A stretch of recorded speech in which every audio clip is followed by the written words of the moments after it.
نبی اکرم صلی اللہ علیہ وسلم نے فرمایا کہ تمام اعمال کا دار و مدار نیت پر ہے، اور ہر عمل کا نتیجہ ہر انسان کو اس کی نیت کے مطابق ہی ملے گا۔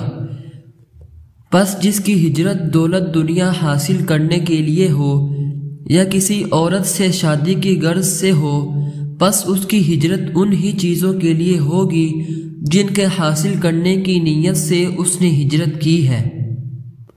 نبی اکرم صلی اللہ تعالی علیہ وسلم نے فرمایا، درختوں میں سے ایک درخت ایسا ہے کہ اس کے پتے نہیں جھڑتے اور مسلمان کی مثال اسی درخت کی سی ہے، بتاؤ وہ کون سا درخت ہے؟ یہ سن کر لوگوں کا خیال جنگل کے درختوں کی طرف دوڑا۔ عبداللہ رضی اللہ عنہ نے کہا، میرے دل میں آیا کہ وہ کھجور کا درخت ہے، مگر میں اپنی کم سنی کی شرم سے نہ بولا۔ آخر صحابہ رضی اللہ عنہم نے حضرت صلی اللہ علیہ وسلم ہی سے پوچھا کہ وہ کون سا درخت ہے، تو آپ صلی اللہ علیہ وسلم نے فرمایا، وہ کھجور کا درخت ہے۔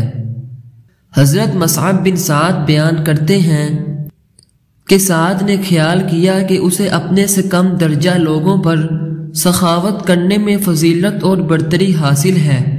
رسول اللہ صلی اللہ علیہ وسلم نے فرمایا، تمہارے کمزور لوگوں کی وجہ ہی سے تمہاری مدد کی جاتی ہے اور انہی کی وجہ سے تمہیں رزق دیا جاتا ہے۔